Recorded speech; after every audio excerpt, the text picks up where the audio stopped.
Hello दोस्तों, कैसे हो आप सब लोग। Welcome back to my YouTube channel Vaibhav in Europe. आज इस वीडियो में आपको बताऊंगा कि जर्मनी में 2025 में क्या क्या चेंजेस होने वाले हैं, जो अभी बस 1 या 2 दिन बचे हैं 2025 आने में।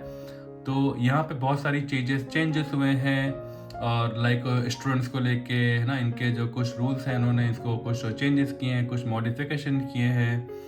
तो ये वीडियो उनके लिए बहुत हेल्पफुल होगा जो इंडिया से जर्मनी आ रहे हैं, चाहे आप यहाँ पे वर्क करने के लिए, काम के लिए आ रहे हैं, या आप पढ़ने के लिए आप ऐसा स्टूडेंट आ रहे हैं, या आप किसी भी नॉन यूरोपियन कंट्री ठीक है से आप आ रहे हैं। तो ये वीडियो आप सबके लिए बहुत हेल्पफुल होगा। पहली चीज इस वीडियो में कि अगर जैसे जो अभी तक आपने देखा होगा कि यहाँ पे जो पार्ट टाइम की अगर मैं बात करता हूँ, तो पहला नंबर ये कि जब अभी जो चल रहा है 2024, तो 2023 में अगर मैं बात करूँ लास्ट ईयर की, तो जो आपको मिनिमम वेज मिलता था, मिनिमम वेज मतलब क्या होता है, आपने 1 घंटे काम किया, ठीक है, तो आपको उस 1 घंटे के बदले में आपको जो सैलरी मिलती है वो होगी आपकी वेज, ठीक है, या आप बोल सकते हो आपका सैलरी टाइप की काइंड ऑफ सैलरी। तो अभी तक जो लास्ट ईयर था वो था 12 यूरो पर आवर, मतलब मोटा मोटा बोल सकते हो 1200 रुपये आपको पर घंटे के हिसाब से मिलते थे। फिर 2024 में जो अभी चल रहा है उस पर इन्होंने चेंज किया 12.41, मतलब 0.40 सेंट से इन्होंने बढ़ा दिया। बट जो अभी 2025 आएगा उस पे लोग इंक्रीज कर रहे हैं 12.82, तो अगेन 12.41 से 12.82, मतलब फिर से सेम 41 सेंट इन्होंने इंक्रीज कर दिया। तो ओवरऑल ये कि अब आपको 2025 में जो आपको मिनिमम वेज जर्मनी में मिलेगा एज पर द गवर्नमेंट, वो मिलेगा 12.82 यूरो पर आवर। उससे कम आपको कोई सैलरी यहाँ पे नहीं दे सकता as per the German government. दूसरी बात पे आते हैं कि अभी जो मैंने 2 वर्ड यूज किए, पार्ट टाइम वाली जॉब, ठीक है, तो पार्ट टाइम जॉब होती क्या है, तो उसके लिए आपको 2 चीज़ समझना पड़ेगा कि पार्ट टाइम और मिनी जॉब। क्योंकि एज अ स्टूडेंट आप या तो पार्ट टाइम जॉब कर सकते हैं या आप मिनी जॉब कर सकते हैं। तो मिनी जॉब वो होती है जिसमें आपका जो वीज़ा होता है या जो आपको एक परमिशन होती है इस कंट्री में एज अ स्टूडेंट काम करने की, वो होती है मिनी जॉब में 43.5 घंटे, मतलब 43.6 आवर्स आप एक महीने में जॉब, मतलब कहीं भी आप काम कर सकते हो। तो उसको बोलते हैं mini job. Part time job क्या होती है, एज अ स्टूडेंट आपको परमिशन होती है कि आप एक वीक में 20 आवर्स काम कर सकते हो, मतलब 80 घंटे आप इन अ मंथ, एक महीने में आप 80 घंटे काम कर सकते हो एज अ स्टूडेंट, ठीक है। तो ये हो गया मिनी जॉब। ये और जो मैंने बताया कि आपको 80 घंटे काम अगर आप काम करो तो वो आपका पार्ट टाइम में चला जाता है, और फुल टाइम में आप स्टूडेंट ऐसा स्टूडेंट आप फुल टाइम जॉब कहीं भी नहीं कर सकते जब तक कि आपकी जिस चीज़ की भी डिग्री ले रहे हो, ग्रेजुएशन या पोस्ट ग्रेजुएशन वगैरह वगैरह, जब तक वो डिग्री कंप्लीट नहीं हो जाती तब तक। अब तीसरी बात करते हैं मिनी जॉब में, कि अभी तक मिनी जॉब में मतलब जो 2024 में जो अभी तक क्या था कि अगर आप मिनी जॉब कर रहे हैं एज अ स्टूडेंट तो आपको मिलता था 538 यूरो, ठीक है, 538 यूरो।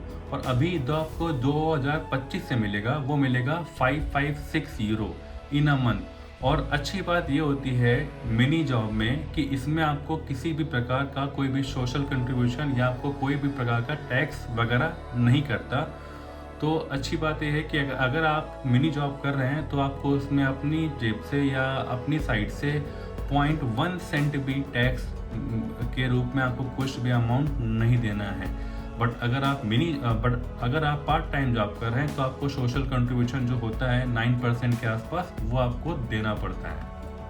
अब आते हैं चौथी बात पे, जो जर्मनी में फिर से चेंजेस हुए हैं, वो है किंडर ग्रेड, ठीक है।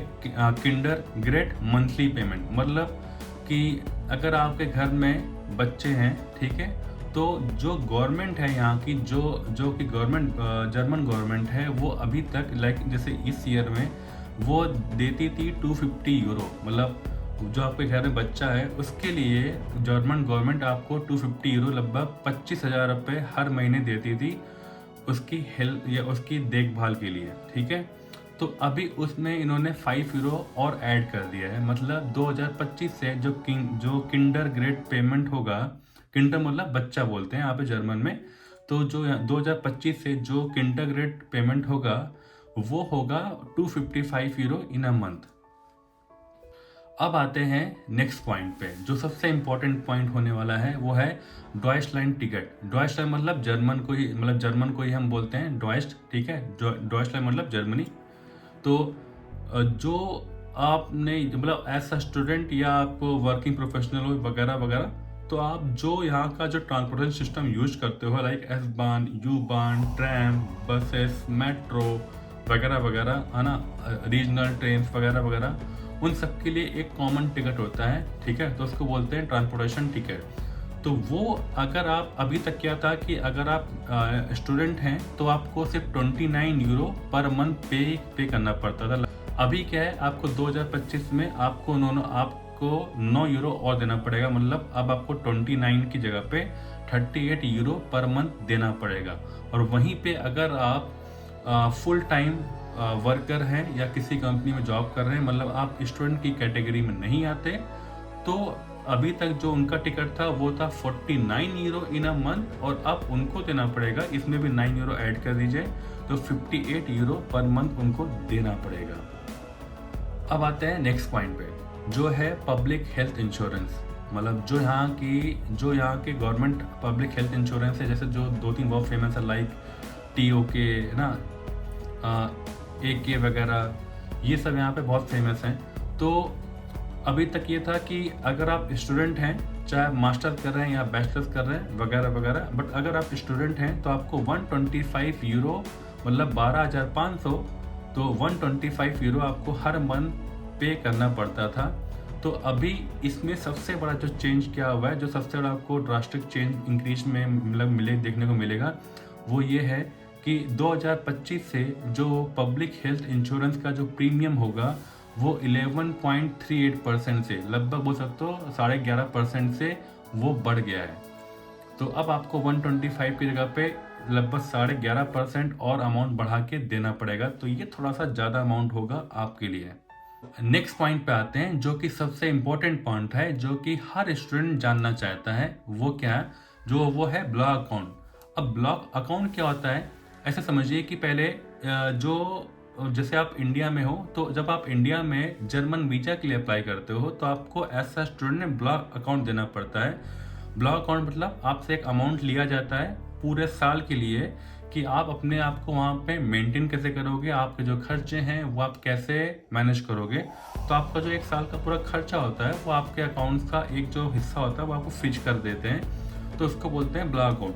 तो अभी तक 2024 तक रूल था वो ये था, कुछ 11,000 के आसपास था, मतलब 9.5 लाख के आसपास था। आपको अमाउंट वो अपने अकाउंट में दिखाना पड़ता था वीज़ा के टाइम पे। तो जब आप जर्मनी आते थे तो वो जो आपका अमाउंट होता था वो आप किसी भी जर्मन बैंक में जाते थे और वहाँ पे आप अपना बैंक अकाउंट ओपन कराते थे। तो और जो आपका चेक होता था ब्लॉक अमाउंट का वो आप उस बैंक पे सबमिट कर देते थे। उससे ये होता था कि आपको हर मंथ 941 यूरो मतलब 941 यूरो आपके अकाउंट में हर मंथ आते रहते थे। ना उससे कम आपको आएगा ना उससे ज़्यादा आपको आएगा।